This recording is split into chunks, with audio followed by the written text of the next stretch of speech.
Hola, continuamos con el maratón de la lectura del amor del espíritu. No hay nada como proponerse cumplir una meta y hasta más allá, hasta lograrlo. Bien, continuamos. Aquí estamos no sé si se dieron cuenta, pero en el video anterior yo cambié una palabra. De hecho, creo que cambié 2 o 3, pero una sí vi. Entonces, yo dije, bueno, no sé si la captaron, pero aquí el señor Hellinger lo traducen con ¿qué nos queda?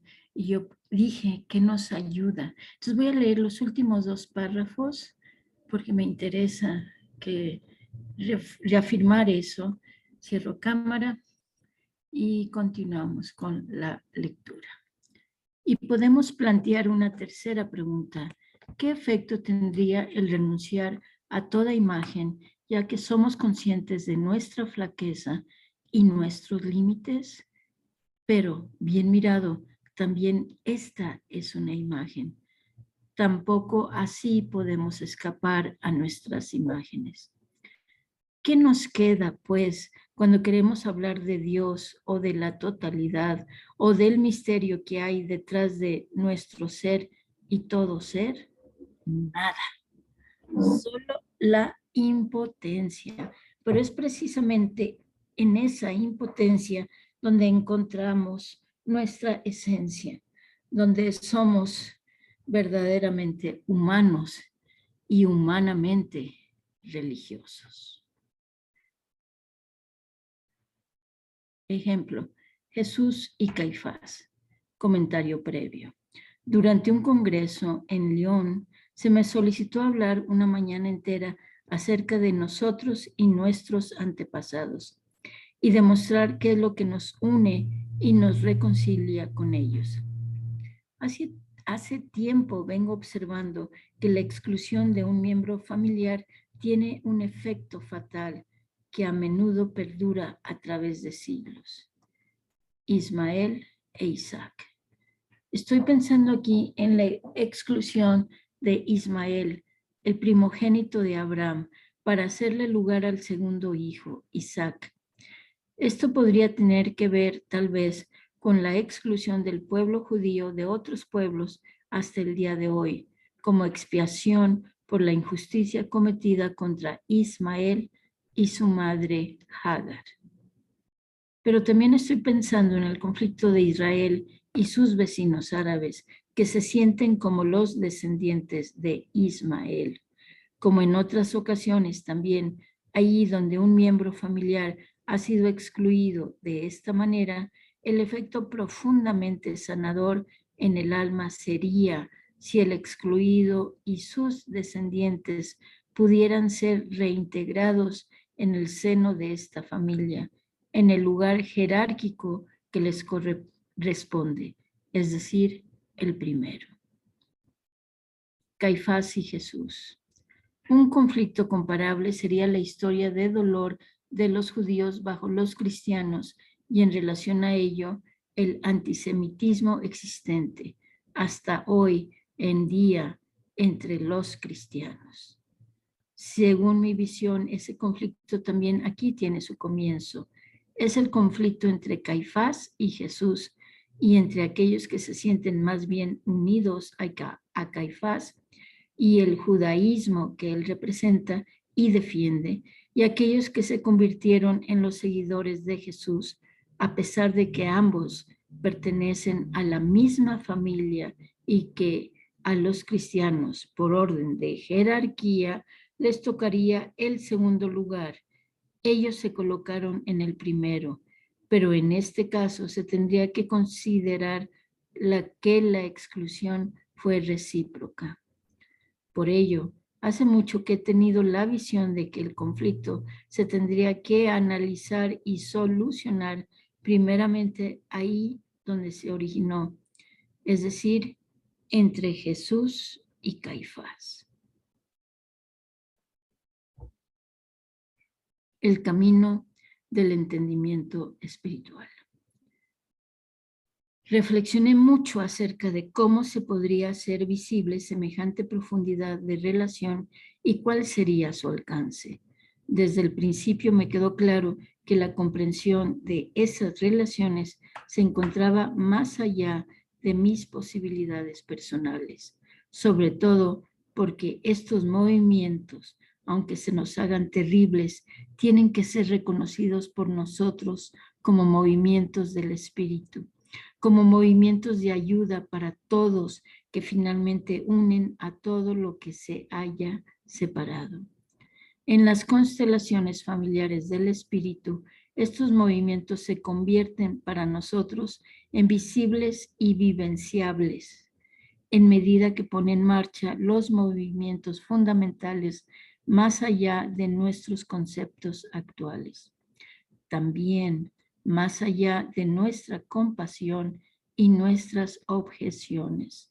Nos llevan por un camino de entendimiento por el cual aún no hemos transitado por nosotros mismos. En este sentido, me atreví a realizar una constelación en Lyon ante un público numeroso, colocando frente a frente un representante para Jesús y otro para Caifás. Luego confié completamente en los movimientos de este espíritu creador. Lo que sí tengo que aclarar es que no hubiera tomado la iniciativa por mí mismo. Cuando me preparé interiormente para este curso, me fueron indicados claramente estos nombres. Ocurrió en una forma tan nítida que me sobrepuse a mis temores y me entregué completamente a los movimientos del espíritu para que ellos me guiaran. Así es como se dio esta constelación cuyo proceso describiré. La constelación. Como es usual en las constelaciones familiares del espíritu, no es necesaria una configuración en el sentido habitual. Basta con que los representantes ocupen sencillamente su lugar. De pronto son abarcados por un movimiento que en forma irresistible los lleva a hacer y mostrar lo que corresponde a la situación de la persona representada. Decidí representantes para Jesús y Caifás. Caifás fue el supremo sacerdote que condenó a Jesús a la muerte y lo entregó al romano Poncio Pilatos para que éste determinara su crucifixión, ya que solo él tenía la atribución de hacerlo. Después de encontrar voluntarios como representantes de Jesús y Caifás, los coloqué uno frente al otro a cierta distancia. A partir de entonces, tanto ellos como yo solo nos dejamos guiar por los movimientos del espíritu. Desde el principio, el representante de Jesús se mostró totalmente dispuesto y entregado hacia el representante de Caifás. No se comportaba ni como enemigo ni como víctima, sino como alguien que pertenece sin exigencias ni reproches. Miraba al representante de Caifás amablemente, con las manos abiertas, pero sin moverse. Solo estaba dirigido hacia él. Estaba ahí presente. El representante del sumo sacerdote empuñó las manos, se acercó a Jesús y con un pie le golpeó el pecho. Jesús no se apartó, seguía de pie en actitud amable. Entonces Caifás volvió a enfrentarse a él. Con los puños le golpeó el pecho e intentó apartarlo, echarlo fuera. Jesús permanecía en la misma actitud amable y entregada, sin dejarse provocar a realizar una reacción en contra o de defensa. Seguía de pie con las manos abiertas. En ese punto intervine. Me surgió la frase del Evangelio según San Mateo, donde la multitud frente a Pilatos exige la muerte de Jesús y dice que su sangre caiga sobre nosotros y sobre nuestros hijos. No necesitamos saber si la frase fue dicha de esta manera o si proviene del autor del Evangelio. Si observamos el destino del pueblo judío entre los cristianos, esta frase evidencia lo que luego se convirtió en realidad y seguramente contribuyó a que así fuera. Para demostrarle al representante de Caifás las consecuencias de su actitud frente a Jesús, coloqué 4 representantes para los judíos perseguidos y asesinados en el suelo, boca arriba, entre él y el representante de Jesús. Representaba a millones de víctimas que encontraron su muerte desde ese tiempo lejano, no en último término como consecuencia del comportamiento de Caifás frente a Jesús. El efecto de esta intervención en el representante de Caifás fue sorprendente. De inmediato cesaron sus agresiones, se retiró, pero sin mirar a los muertos, solo miraba a Jesús. Jesús, a su vez, miraba a los muertos. Al cabo de un rato, también Caifás volteó a verlos. Entonces se le doblaron las rodillas, se inclinó hacia ellos y comenzó a sollozar fuertemente. El representante de Jesús seguía amablemente dirigido hacia Caifás. Se sentó en el suelo, miraba a Caifás y le ofrecía la mano. Al cabo de un rato, Caifás se tendió en el suelo, colocando su cabeza sobre el vientre de un muerto. Extendió los brazos, lloró y continuamente movía los labios como si quisiera decir algo o gritar, pero sin sonido o palabra alguna. La imagen que me surgió fue que también él se encontraba en la cruz. Pasó así un tiempo hasta que Caifás con un dedo tocó sutilmente la mano de Jesús, pero volvió a retirarlo. Después de un tiempo más, trató de enderezar y ponerse de pie a los muertos, como si los quisiera regresar a la vida. Jesús se retiró de él y de los muertos. Se sentó del otro lado en el suelo, la cabeza inclinada, las manos abiertas. En ese punto interrumpí la constelación. En total había durado 3/4 de hora sin que se hubiera dicho absolutamente nada. Reflexión. Sea como fuere que deseemos contemplar estos movimientos, seguro es que no provienen de los conceptos de los representantes. En ellos tuvo su efecto un movimiento del espíritu. Como todos estos movimientos, si mueven a los representantes hacia algo que va mucho más allá de sus conceptos, están también al servicio del amor.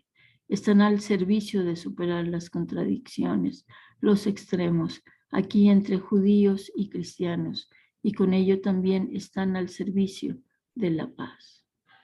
Cuento, la vuelta. Alguien nace en el seno de su familia, en su país y su cultura, y ya de niño se familiariza con quien, desde hace tiempo, es su modelo y su maestro, y siente el profundo anhelo de crecer y de ser como él.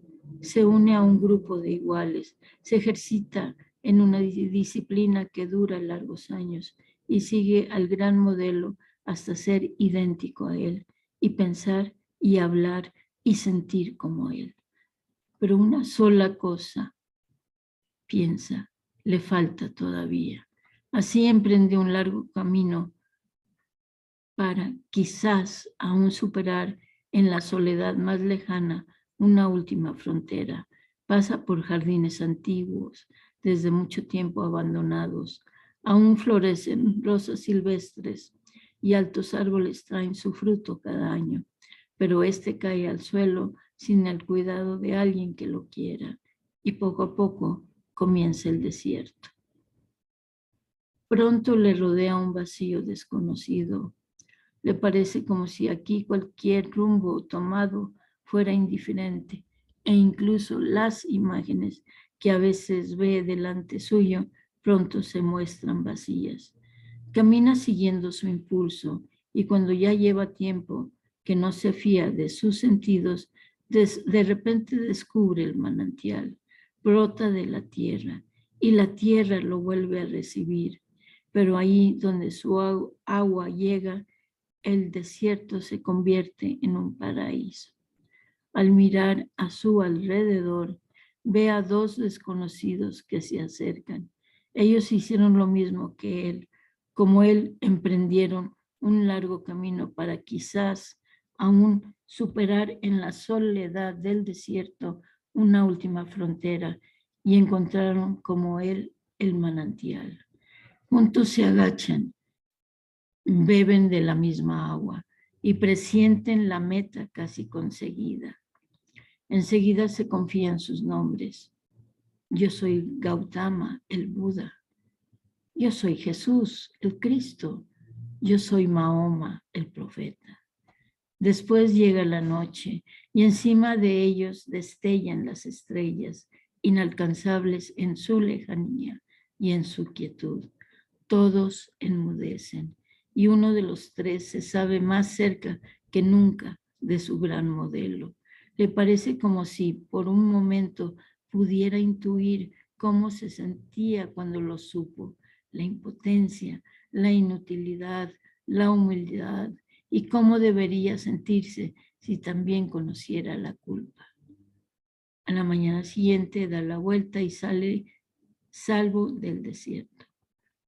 Una vez más su camino le lleva por los jardines abandonados hasta acabar en uno que es el suyo. Frente a la entrada se encuentra un hombre mayor, como si lo estuviera esperando. Le dice: ¿quién como tú de tan lejos encontró el camino de vuelta? Ama la tierra húmeda, sabe que todo si crece también muere, y si acaba también nutre. Sí, responde el otro, estoy de acuerdo con la ley de la tierra, y empieza a trabajarla. Y aquí detenemos porque vamos ya a reflexiones finales. Reflexiones finales, todos son reflexiones en un inicio, en un medio, en un final, para volver a seguir reflexionando. Muchas gracias. Muchas gracias.